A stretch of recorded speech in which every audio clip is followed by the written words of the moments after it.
Beras adalah komoditas strategis yang harus mendapatkan prioritas utama. Pada era Orde Lama, harga beras sebagai makanan pokok rakyat sempat melambung tinggi seperti kebutuhan barang mewah. 1998 saat terjadi krisis moneter yang berlanjut ke krisis multidimensi dan jatuhnya pemerintahan Orde Baru, beras menghilang dari pasaran sehingga terjadi gejolak. Kembali bersama saya Gatot Suryo di acara Presiden Talk yang diselenggarakan oleh The President Center, Lembaga Pusat Pemberdayaan Kepemimpinan Bangsa. Kali ini mengangkat tema Why and Why Rice Import. Dan sudah hadir tamu narasumber bersama saya, Dr. Insinyur Sabto Supono, MSI. Selamat malam Pak Sabto. Selamat malam, Assalamualaikum. Apa kabar? Waalaikumsalam. Sehat-sehat Pak Sabto? Ya, sama-sama, sehat semua. Alhamdulillah. Baik, Dr. Insinyur Sabto Supono, MSI, Sarjana Teknik Sipil ITB, Bandung, Magister Ilmu Pemerintahan Universitas Satya Gama, Jakarta, dan Doktor untuk Program Studi Pengelolaan Sumber Daya Alam dan Lingkungan IPB Bogor. Segudang pengalaman dan pengabdian dalam sejarah perjalanan hidup beliau dicurahkan sepenuhnya untuk negeri tercinta. Apa dan siapa Dr. Insinyur Sabto Supono, MSI? Kita saksikan tayangan profil singkat beliau berikut ini.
Segudang pengalaman Bapak Sabto dicurahkan untuk negeri tercinta di bidang pertanian, pengembangan agribisnis, lingkungan dan kebijakan. Pak Sabto, apa yang menarik dari bidang-bidang tersebut?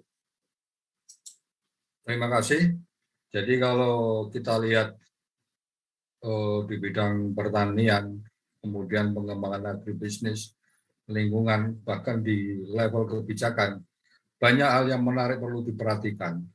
Jadi bermula ketika waktu itu kita di bangsa Indonesia itu sebetulnya punya benih padi yang biasanya hanya 150 sampai 200 bulir per batang. Ternyata kita punya sampai 500 sampai 1000 per male per batang. Dan kami sempat menanam waktu itu, kami bisa nanam waktu itu mendapatkan 500 bulir. Dan artinya apa ini? Kalau kita bisa mendapatkan 500 bulir, ini berarti kita bisa mendapatkan produktivitas padi itu bisa di atas 20 ton per hektar. Hanya saja ada 20 ton per hektar. Jadi lebih besar, mungkin tertinggi di dunia. Kalau kemarin Cina itu sempat dirilis padi 2 meter dengan produktivitas 17 ton per hektar, itu belum ada apa-apanya. Kenapa? Kalau kita punya 500 bulir saja, jika itu kita bisa mendapatkan ada 15 batang saja, kita sudah di atas 20 ton per hektar. Hanya saja yang terjadi adalah tidak semuanya setiap malai atau batang itu terisi semua. Sehingga ada yang separuhnya dan tidak ada yang penuh, ada yang tidak.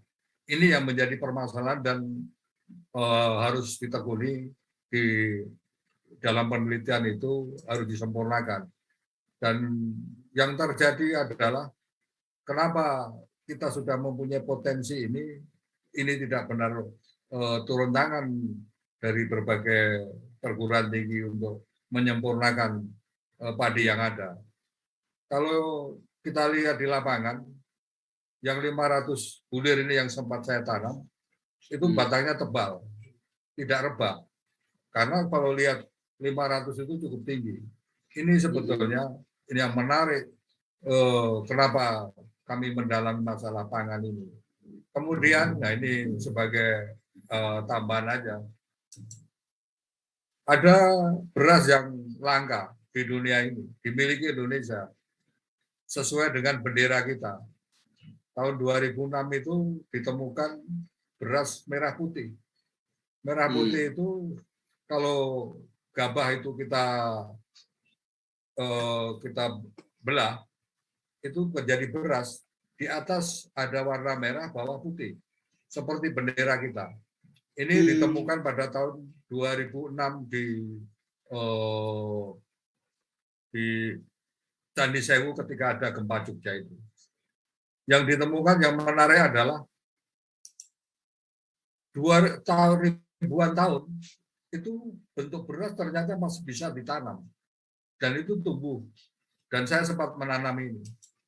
Ini pertama.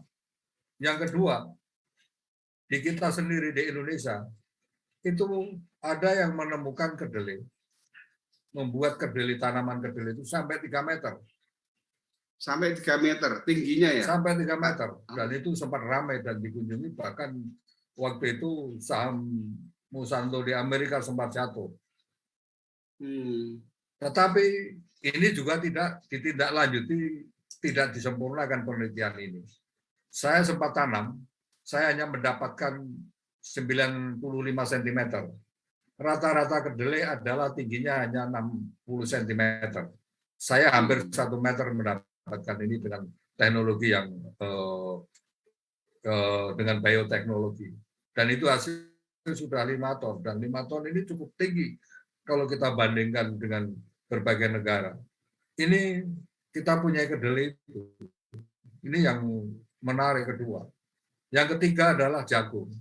Jagung ini sempat saya menanam dapat 3 meter. Dan waktu itu orang tidak percaya. Normal berapa meter? Normal 2 meter sampai 2 meteran, 2 meter 1,5. Jadi benih jagung yang ditemukan di balai benih di Maros itu, yang saya tanam bisa sampai 3 meter. Bahwa kita punya potensi besar bangsa Indonesia. Kemudian ada yang menarik lagi. Itu tadi kira-kira potensinya. Nah, ini yang menjadi tantangan bangsa Indonesia.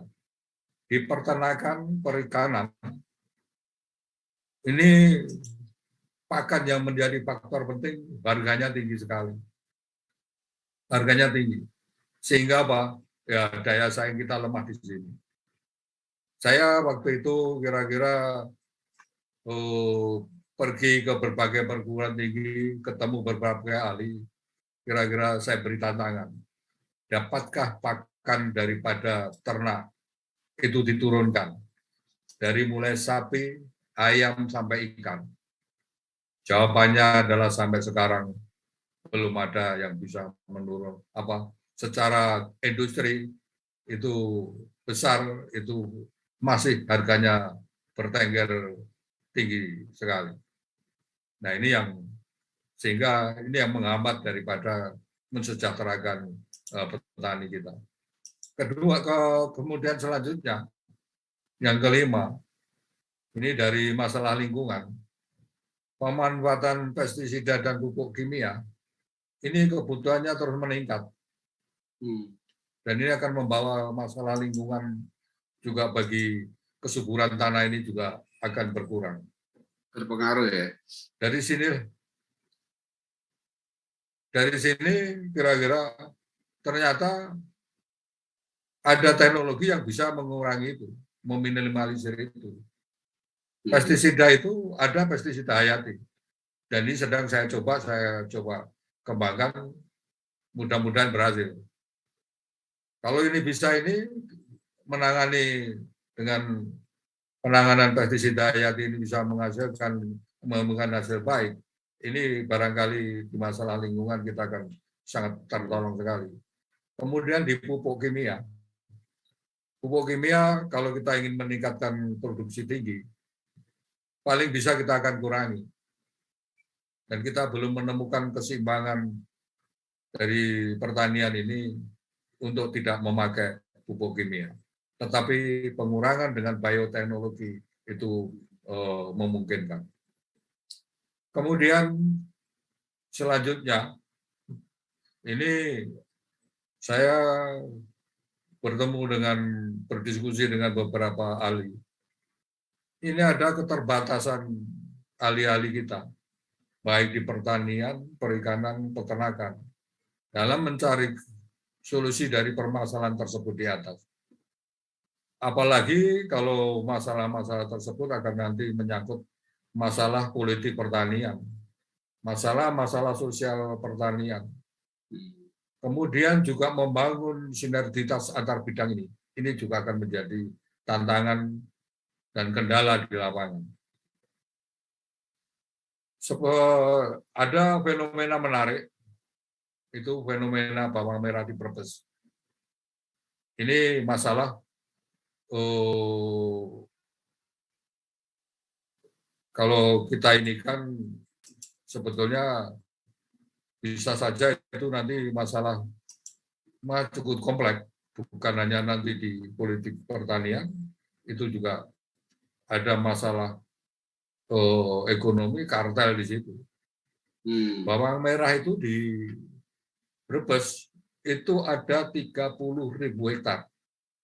30.000 hektar ini kalau panen raya itu harga bisa sampai 5.000. Tetapi sebulan, 2 bulan kemudian itu bisa membubung sampai di atas 50.000 sampai 60.000. Kalau itu sampai itu ada kartel bermain di sana. Dan juga kita pun berbagai kebijakan dilakukan di sana juga belum menemukan solusi. Itu menyangkut nilai berapa itu? Puluhan triliun rupiah. Jadi Brebes itu kalau bisa kira-kira mensinergikan petani bawang merah dengan potensi 30.000 hektar, masyarakat Brebes itu bisa mempunyai industri pesawat terbang. Kalau setahun dia bisa mengumpulkan 2-5 triliun dari bawang merah, itu ditabung melalui koperasi, dia bisa mempunyai industri daripada pesawat terbang. Kemudian ada fenomena menarik lagi. Salah pondok. Semua kita mungkin tahu ada dari Klaten segala, ada kemudian dan dari Sleman. Mudah-mudahan ada dari Sleman enggak? Salah pondok ya. Nanti kita cek. Salah pondok itu sempat mengalami masa jaya. Ya. Pernah mengalami masa jayanya ketika panen, mereka biasanya pada naik haji. Tapi sekarang harganya jatuh. Salah pondok. Ketika ini jatuh, tinggal 5.000, 7.000, dulu 15.000, 2 kali lipat jatuh. Nah ini, tetapi sampai sekarang tidak ada kira-kira solusi untuk menyelesaikan itu. Baik. Kemudian ada lagi di sini harga daging sapi. Harga daging sapi itu dulu kita catat sempat membumbung tinggi, akhirnya sampai bertengger di atas 100.000 per kilogram. Pemerintah mau menurunkan menjadi 80.000 per kilogram, tetapi sampai sekarang belum berhasil. Nah, saya sempat berkeliling mengenai masalah-masalah ini ke beberapa pakar ini. Bagaimana solusinya? Inilah tantangan kenapa kita akan, ya barangkali kami menekuni di bidang integrated farming, pertanian, perikanan, peternakan, agribisnis, lingkungan ini, karena ini tantangan masa depan bangsa kita. Dan ini menarik sekali ya. Merupakan arah menuju kepada kedaulatan pangan. Kalau hal-hal ini kita nggak selesaikan, ya selamanya barangkali kita nggak akan mencapai tujuan daripada untuk dalam kedaulatan pangan itu. Demikian. Ya, Pak Sabto, tadi sudah diceritakan panjang lebar ya, sampai masalah bawang merah, ya, sampai salak podo. Menarik sekali. Kalau mengenai kondisi pertanian kita, ya, khususnya produksi beras, Pak Sabto, secara umum, itu bagaimana kondisinya dari masa ke masa? Jadi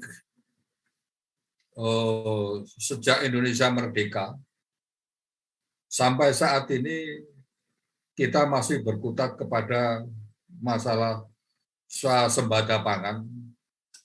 Untuk swasembada pangan secara konvensional, sehingga dan ini sampai sekarang tidak selesai.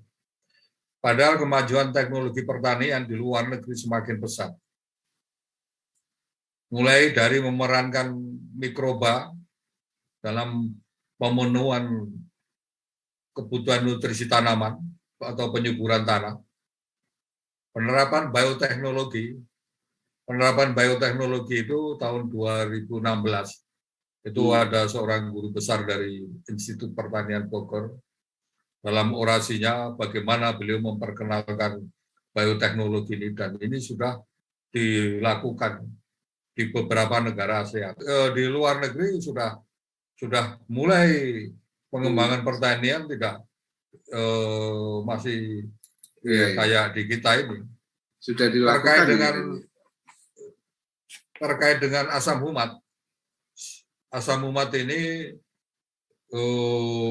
bahannya itu dari batu bara muda. Di Cina produksinya besar-besaran ini. Jadi ketika kemarin mereka ekspedisi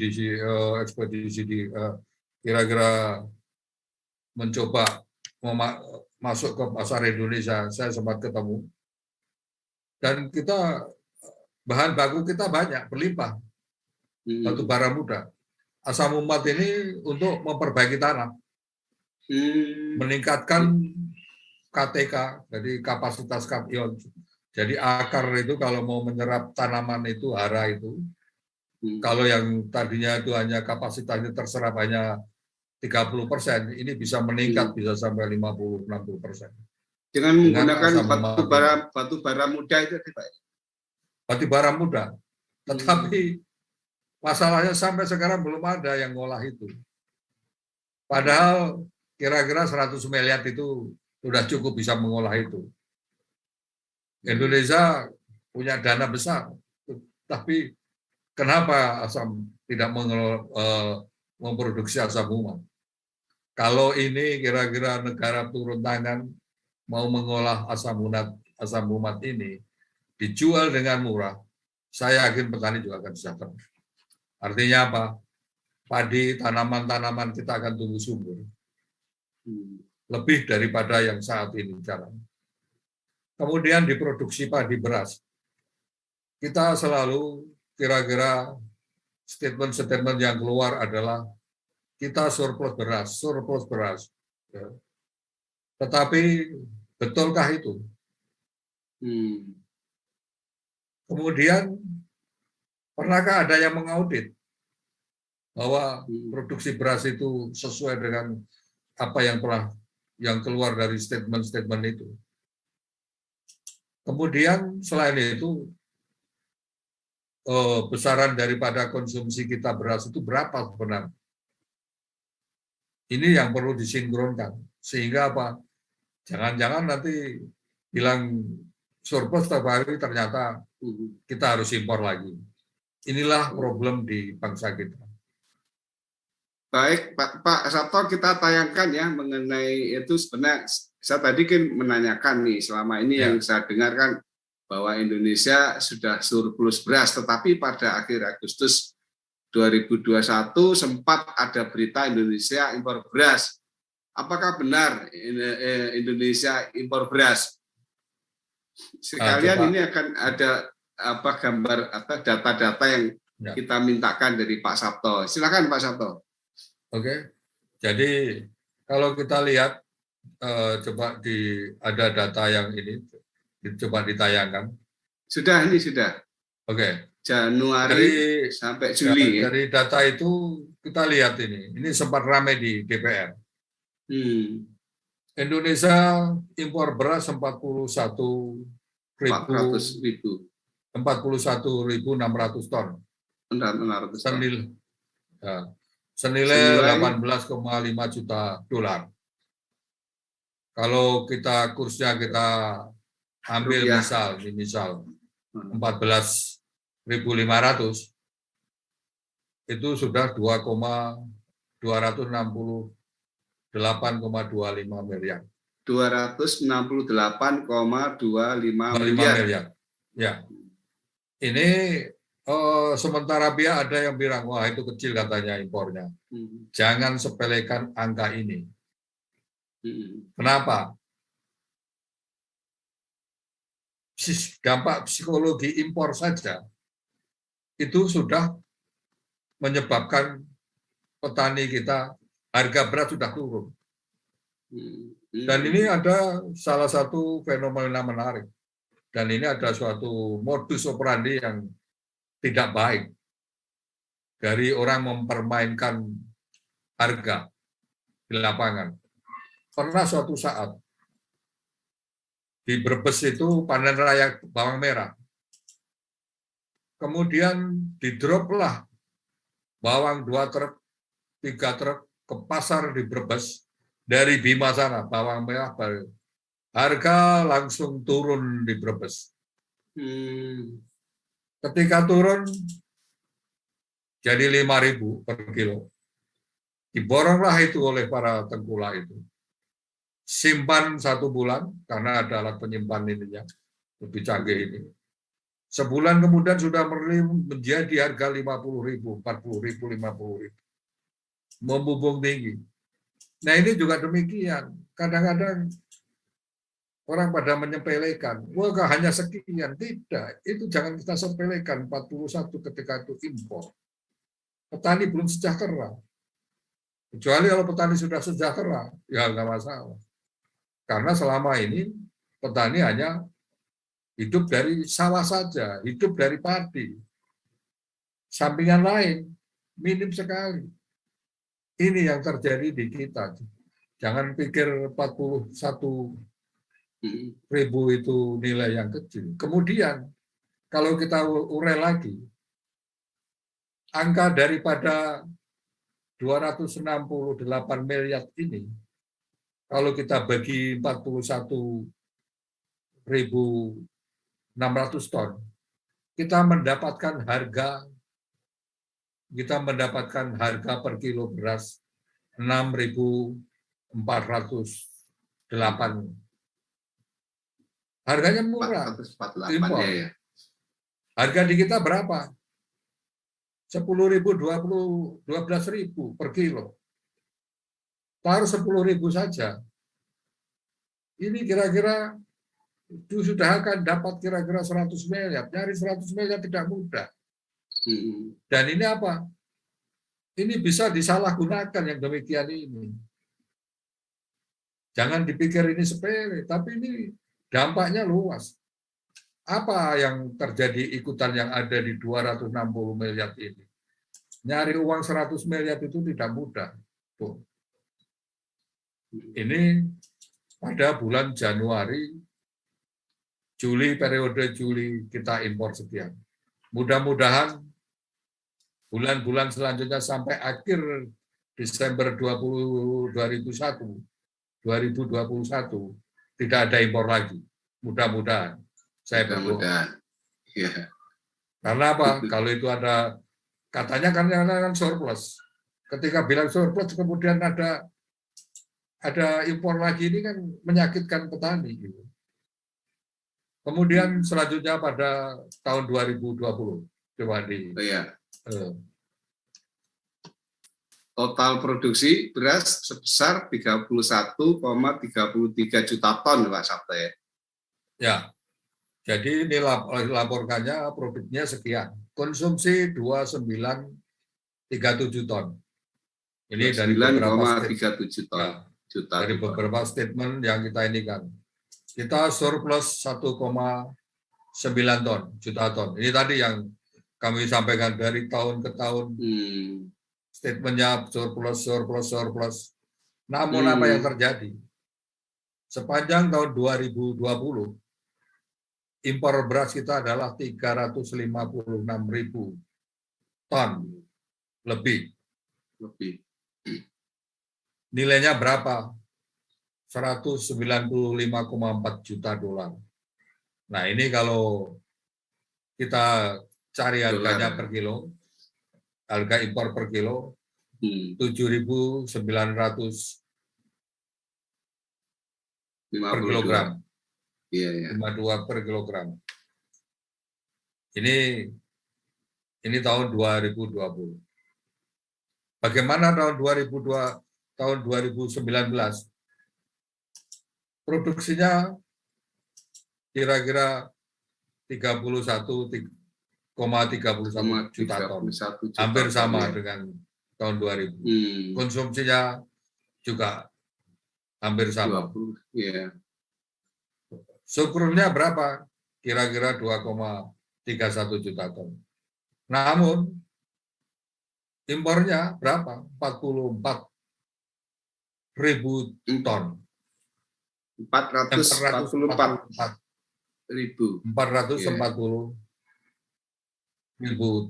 ton lebih. Nilainya 184 juta dolar. Kalau kita cari per kilonya 6.000 rupiah per kilo. Harga di luar, disparitas harga di luar lebih murah daripada di dalam negeri. Kemudian tahun selanjutnya 2018. 2018 itu mendekati tahun politik. 2019 pemilu ya. 2019 pemilu. Total produksi padi 33,94 juta ton. Konsumsi 33,47 juta ton. Surplus 0,47. Impor minyak berapa? Impornya besar-besaran. 2,253 juta ton. Ya? Banyak sekali ya bedanya. Kenapa? Ini tahun politik. Oh ya. Segala sesuatu bisa tergambar di situ. Baik. Apakah ini nanti statementnya adalah waktu itu kita setelah ini tidak akan lagi impor beras. Tapi nyatanya 2019, 2020, 2021 masih impor beras.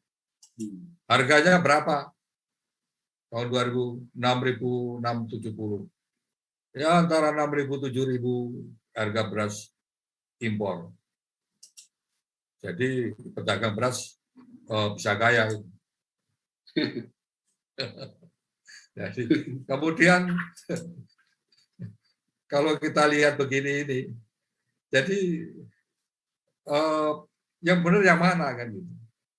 Yeah. Ini kan sesuatu yang paradok. Gitu. Yeah. satu ini, satu sini. Jadi bagaimana kemudian mengurai ini kan? Iya. Inilah yang Mas Gatot, inilah yang kira-kira yang terjadi di kita ini, di pangan ini, betapa ruwetnya ini. Jadi pertanyaan selanjutnya Pak Sabto, mengapa harus impor beras? Nah ini judulnya Why and Why Price Import. Jadi kalau kita lihat ini, tadi sesuai pendahuluan yang Mas Gatot buka tadi, beras adalah komoditas penting, strategis bagi bangsa Indonesia, dan sering terseret ke masalah politis. Nah, ini juga begitu. Yang jelas ini dari kacamata kita untuk di luar ini bagaimana yang terjadi di impor beras ini ya alasan dari ini stabilitas politik. Stabilitas politik ini apalagi tahun 2012. Kalau 2012 safety faktornya rendah, beras dipermainkan, pemerintahan kan bisa turun ini ya citranya. Karena orang ngumpetin beras juga tidak sulit kan gitu. Nah ini akhirnya kita impor beras besar-besaran. Siapa yang mau kira-kira mau mencoba sabotase 2 juta ton ini kan. Nah ini kira-kiranya kemungkinannya ada ke situ. Kemudian saya lihat pemerintah tidak yakin bahwa kita itu surplus.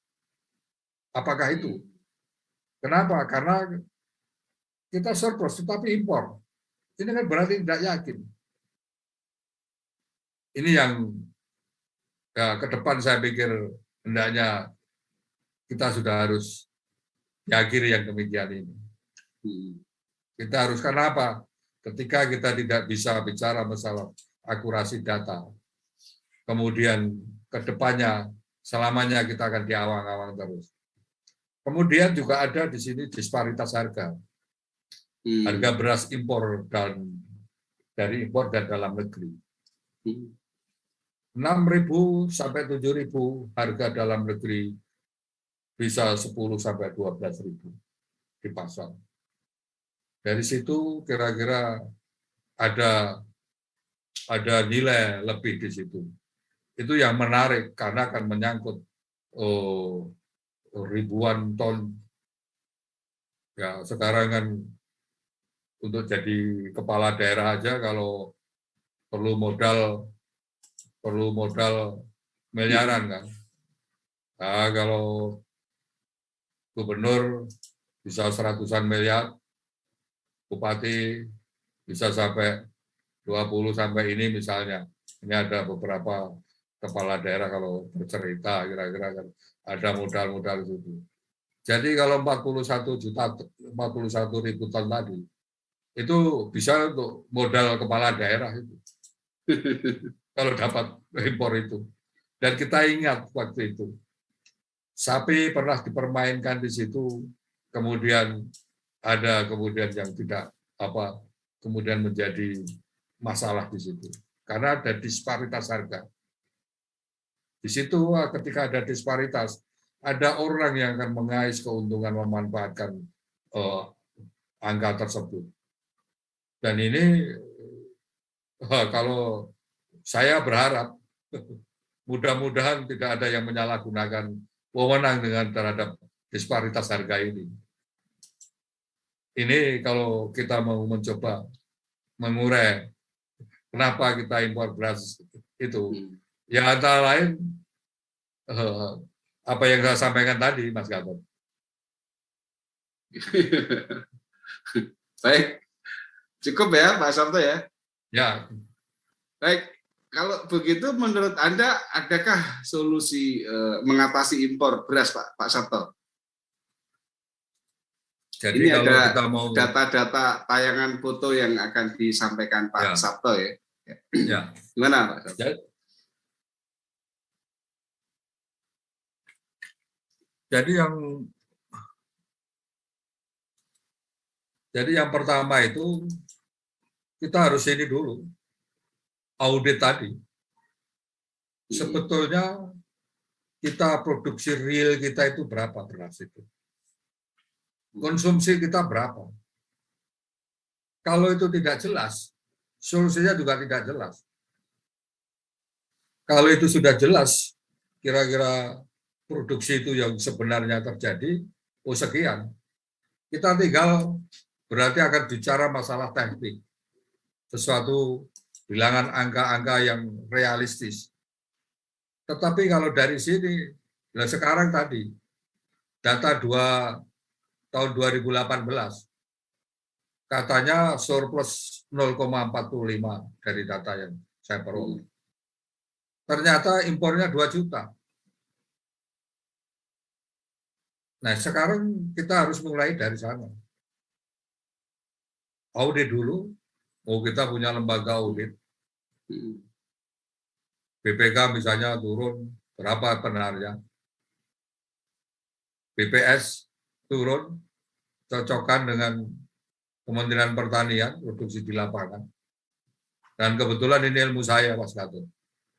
Oke, ini jadi, seperti yang di foto-foto ini apa Pak Sabto? Nah nanti saya coba sampaikan ini. Iya iya. Kita coba ini.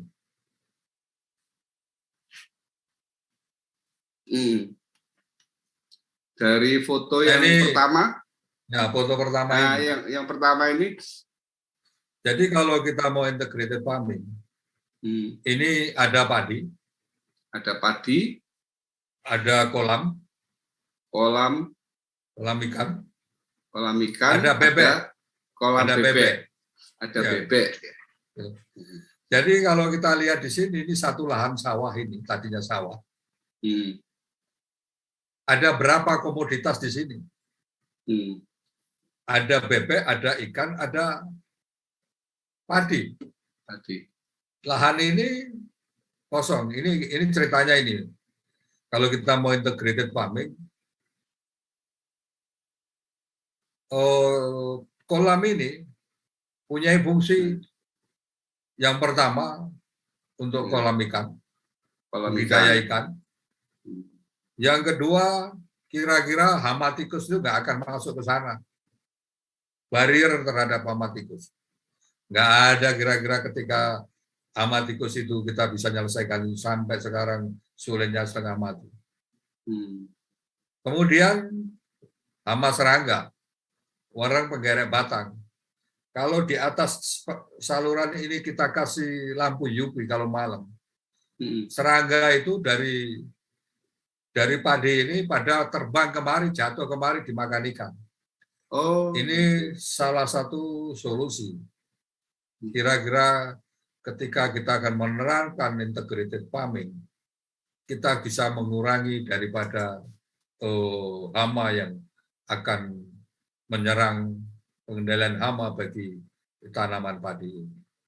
Ini gambar ini. Selanjutnya, coba berikutnya. Nah, ini bebek. Nah, ini kan kolam tadi. Ini ada eksperimen ini. Ini yang di bawah ini. Ya. Yang bukan, yang satu lagi, jangan yang bebek, sebelum bebek. Satu lagi. Sebelum bebek. Gambar 10. Kandang itu ya? Bukan. Sebelumnya. Enggak ada. Ya ini sebelumnya. Nah ini. Ya ini. Ya. Ini di kolam ini ada kecil ini. Ini ada styrofoam ini ya. Ini baru percobaan ini.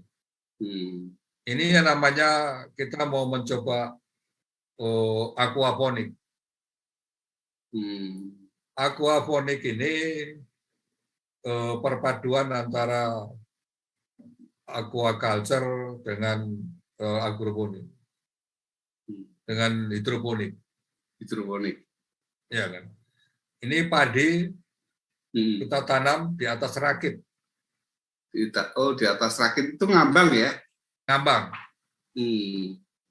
Dan ini kolamnya. Kolam ini kalau ini kebetulan kolamnya harusnya nutrisinya tinggi warna hijau, tapi ini karena irigasinya masih bergantung kepada ini. Kalau ini kita kasih nutrisi tinggi tanah salur di air ini, dan media yang ada di padi ini kita atur dengan kandungan pupuk tertentu, saya yakin ini akan kita temukan padi ini bisa tumbuh subur bagus. Kita bisa setting, tapi ini kita belum ketemu. Ini baru permulaan, ini belum ketemu. Tapi ini sudah banyak dicoba, tetapi hasilnya belum menggembirakan. Saya berharap kalau ini kita terapkan nanti, ini bisa, kalau kita bisa targetnya itu satu titik, satu rumpun ini bisa dapatkan 15 rumpun atau 20 rumpun, 20 batang. Kemudian setiap batang atau setiap malai, itu kira-kira kita bisa mendapatkan 300 bulir saja. Padahal kita potensi 500 bulir sampai 1000 bulir. 300 bulir saja, kita bisa mendapatkan kira-kira 20 ton per hektar. 20 ton per hektar? Ya, tetapi ini baru teori, baru potensi. Tetapi ini belum ini. Ini yang ke depan akan terus-menerus kalau nanti ini melibatkan nanti banyak ahli di sini. Saya berharap nanti beberapa ahli mikrobiologi kalau ikut turun di sini nangani, ini mudah-mudahan ini bisa berhasil. Sehingga kita swasembada pangan kedaulatan bisa lakukan. Nah ini bebek tadi.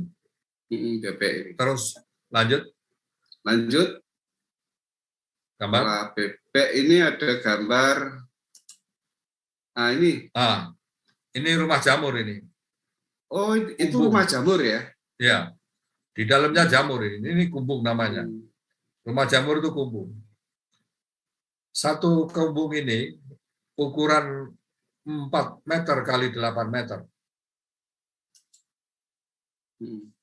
Tinggi kira-kira 7 meteran ini, sampai sini.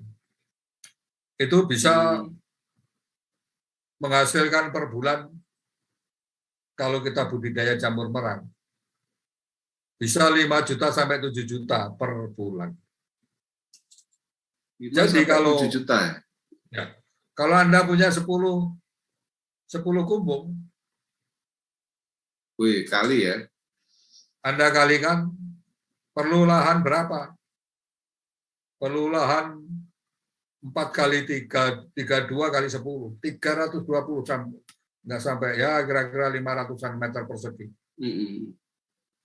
Petani itu kalau kira-kira ini pendekatan ya, yang model yang kami coba buat dan ini sedang menuju kepada penelitian eksperimen ini. Mudah-mudahan nanti berhasil dan ini perlu melibatkan juga ahli jamur. Jamur merang ini harganya cukup tinggi, 30.000 kilo Rp30.000 per kilo. Di bawah jamur shiitake-nya Jepang. Ini kalau tadi coba kembali ke gambar yang pertama tadi. Gambar yang pertama. Coba gambar yang ini sebelum ini lagi. Nah ini. Ini kan ada lahan ini. Jadi tanah ketika ini kita gali, tanah kita larikan kemari. Ini bisa dipakai untuk kumbung jamur, budidaya jamur, merang kira-kira jerami yang kita perlukan sangat berlimpah di sawah. Betul. Siapa yang akan memanfaatkan ini? Ini kira-kira integrated farming, kira-kira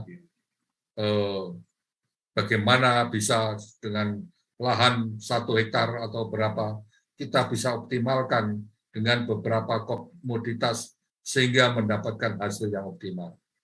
Kemudian itu juga bisa kita jadikan kandang ayam atau bebek tadi, kandang ayam.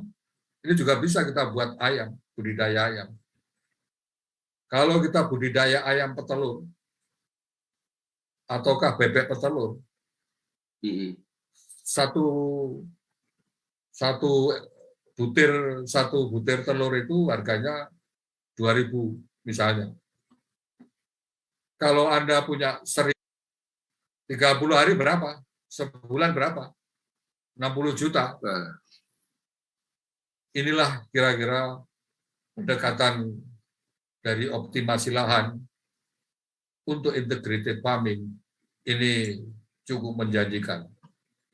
Nah, kemudian kalau kita kembali tadi untuk mensejahterakan petani tadi, kalau tadi petani bisa melakukan nanti ini diintegrasikan ini, dia sudah sejahtera. Ketika sejahtera, padi itu apa kan? Ya, petani bisa jual ataukah jual padi murah pun nggak masalah, itu hanya ikutan. Jadi ada solusi tadi, selain sejahterakan ini, bagaimana kalau ya saya berpikir out of the box, keluar dari orang-orang yang biasa berpikir yang selama ini berpikir linear. Kalau harga ada disparitas harga beras tadi antara impor dan dalam negeri. Sekarang harga berasnya kita turunkan menjadi 5.000, 6.000. Mungkin nggak? Sangat mungkin.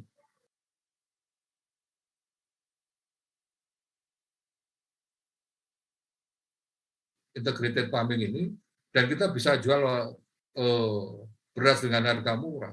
Bahkan kita bisa ekspor. Ini kira-kira kalau kita mau solusi daripada tinggal kira-kira ada nggak komitmen ke sana? Terus terang aja. Jadi saya coba melakukan, tetapi kedodoran dari segi dana. Oke, baik, baik Pak Sabto. Yang penonton kita sudah ada nih yang mau menjadi pendana ini. Mudah-mudahan Pak Sabto tahan dulu ya. Kita akan istirahat sejenak. Tadi sudah ada beberapa pertanyaan dari teman-teman di live chat. Jadi tadi ada dari Pak Setio Widyasmoro dari Jogja. Tapi nanti kita jawab setelah break ya Pak Sabto ya. Baik teman-teman pemirsa di rumah, acara ini diselenggarakan oleh The Presiden Center, lembaga independen pusat pemberdayaan kepemimpinan bangsa, didukung TV Desa, LMI Lembaga Musik Indonesia, Askomik, Asosiasi Komunitas Musik Kreatif, KMN Kamar Musik Nusantara, Perpromi, Perkumpulan Profesi Musik Indonesia, Jendela Ide Indonesia, Koperasi Cipta Asa Sejahtera, kemudian Darmo Wiyoto Research Center. Tetap ikuti protokol kesehatan 5M, mencuci tangan, menjaga jarak, memakai masker, dan menjauhi kerumunan serta mengurangi mobilitas. Sebelum masuk ke segmen selanjutnya, kita saksikan tayangan berikut ini.